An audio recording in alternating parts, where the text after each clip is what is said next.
we're speaking about the pattern of hiding. So the pattern of hiding, it's true that it's a pattern that we are holding as Jewish people, but not just Jewish people. First of all, it's a pattern that every light worker, or they've been exposed to some kind of coercion.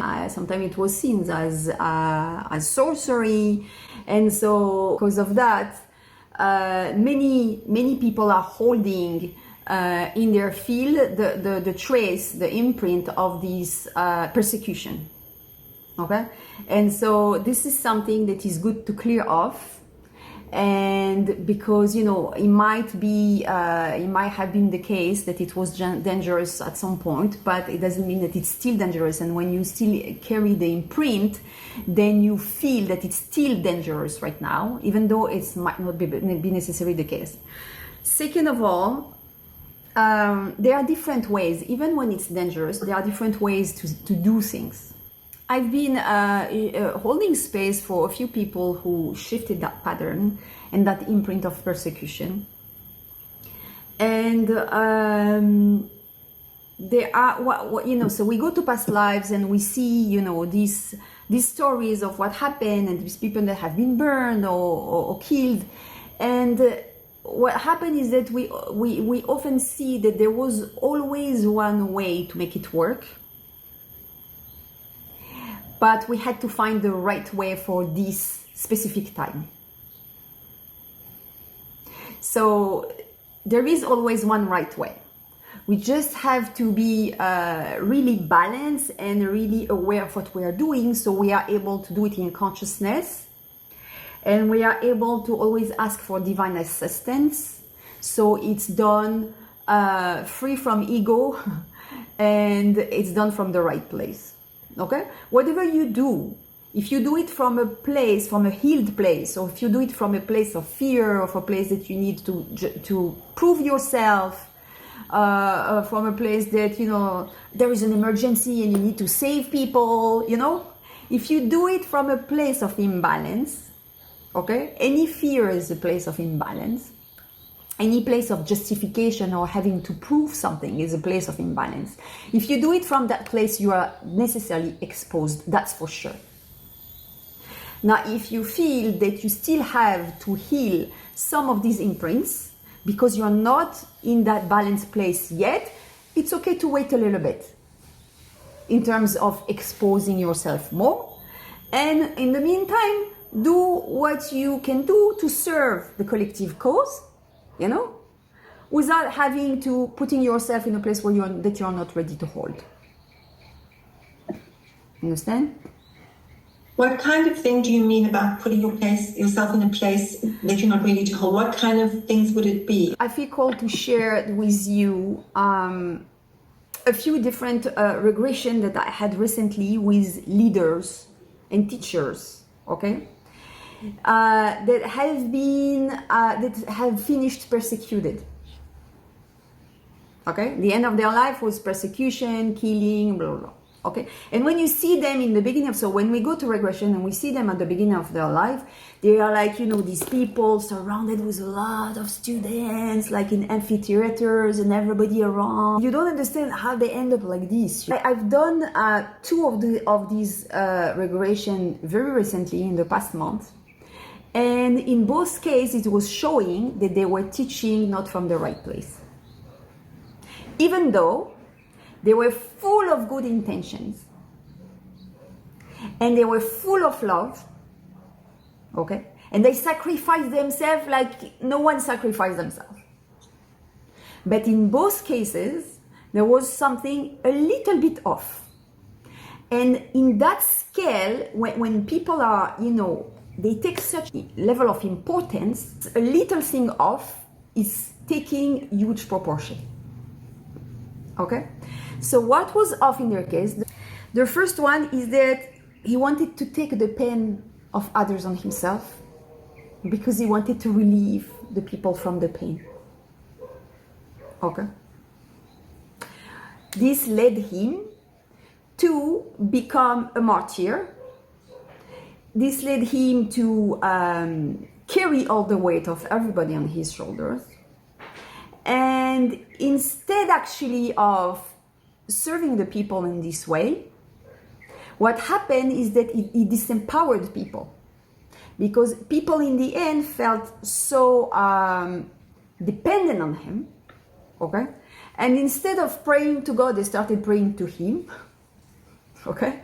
Instead of connecting directly and get their sustenance from God, they started thinking that they could get this connection through him. It led him, first of all, to collapse completely, because somehow, without being aware of it, he led people to rely on him instead of finding their own connection to the divine and finding their own plug and receiving their sustenance from the divine. Okay? So it finished very bad. And the consequences were felt on generations and generations on a planet level. Okay? I won't say more. If you understand, very good for you. Another case that I had like 3 days ago, I think. It was someone that is brilliant, that has a lot of gifts, okay, a lot of psychic gifts, a lot of gifts of all sorts, and he's resisting embodying this because he had that imprint that he was, so win back, and we see him as being a teacher, same with everybody, and he finished being killed in terrible torture, etc. Now, what was wrong in his case is that he taught from a place of pity instead of teaching from a place of compassion. It was not real compassion, it was pity. Now, it looked like it was compassion. Okay? It looked like it was compassion.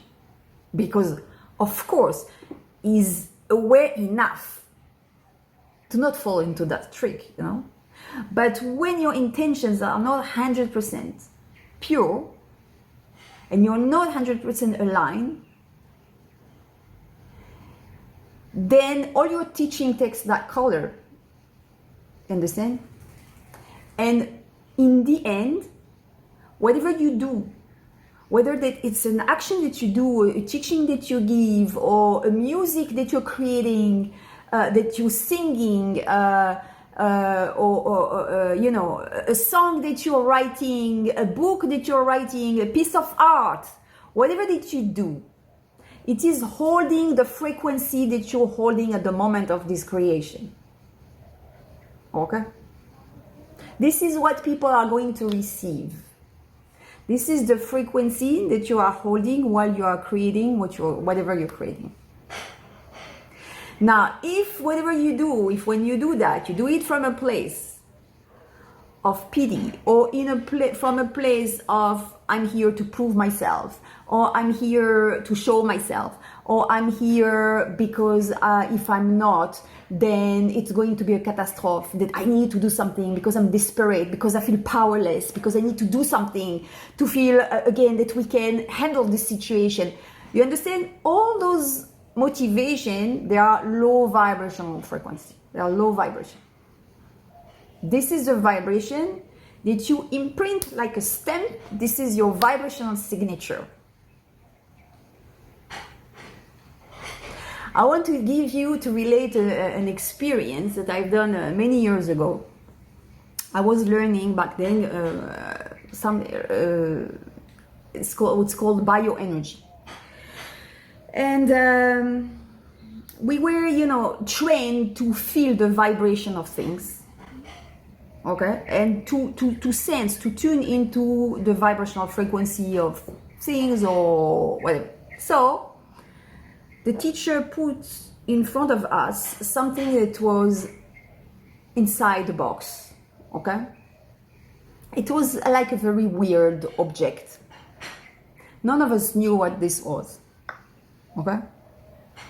None of us knew what this was, but we had to tune into the frequency of this thing and say what we feel about it. most of the class find what it was, that it was something related to radioactivity, okay? That it was, and so me, I said, I find that it's a device to protect against radioactivity, but I don't understand why I have a bad feeling about it. Okay? Now, the object was completely unrecognizable. We wouldn't know what this is. Okay? But me, I said, this is what I feel about this thing, that that's the purpose of that thing, of that object. Okay? So most of the class understood that it was related to radioactivity, and I think most of the class tuned into it, and most of the class had the same sensation, a negative sensation about it.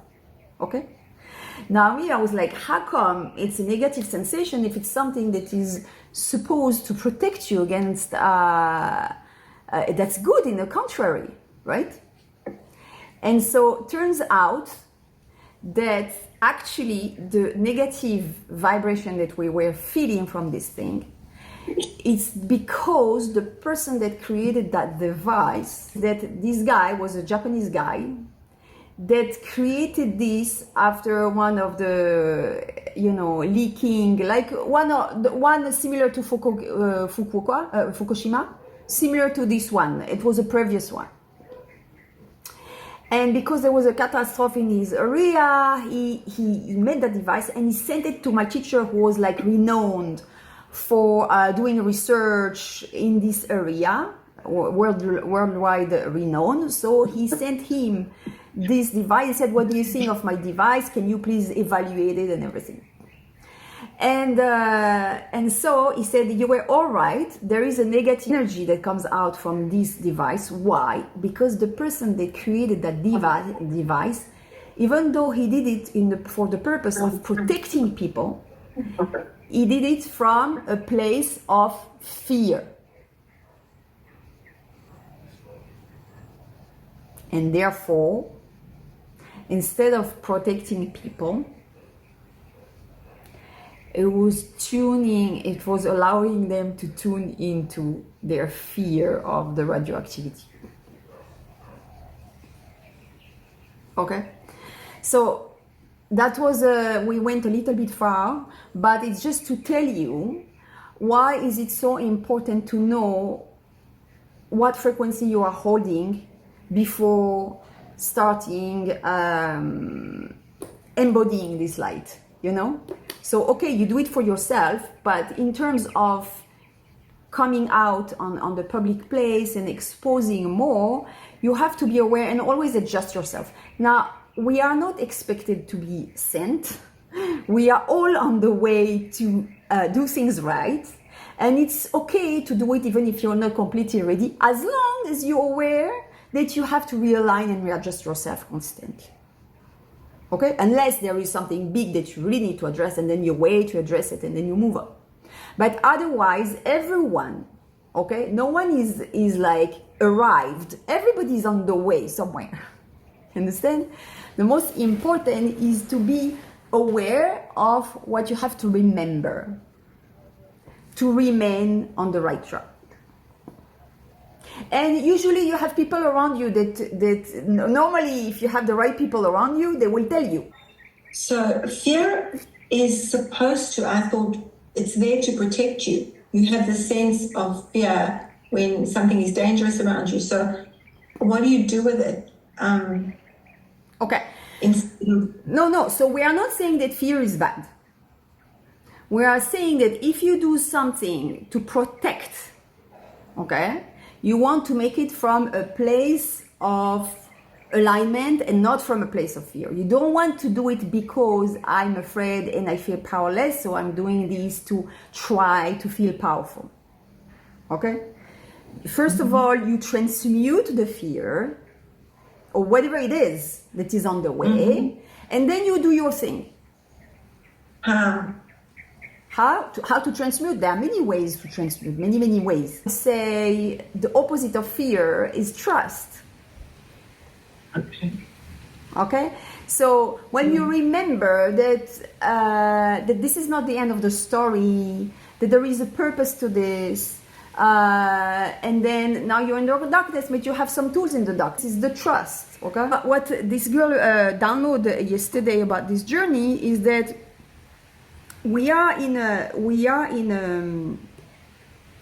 paradigm where duality is very exacerbated.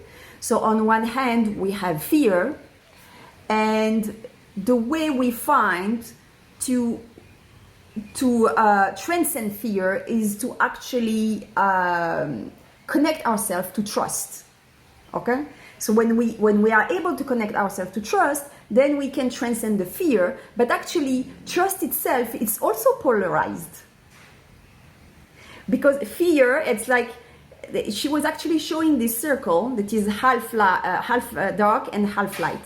So on the half dark, you have fear. On the half light, you have trust. Okay.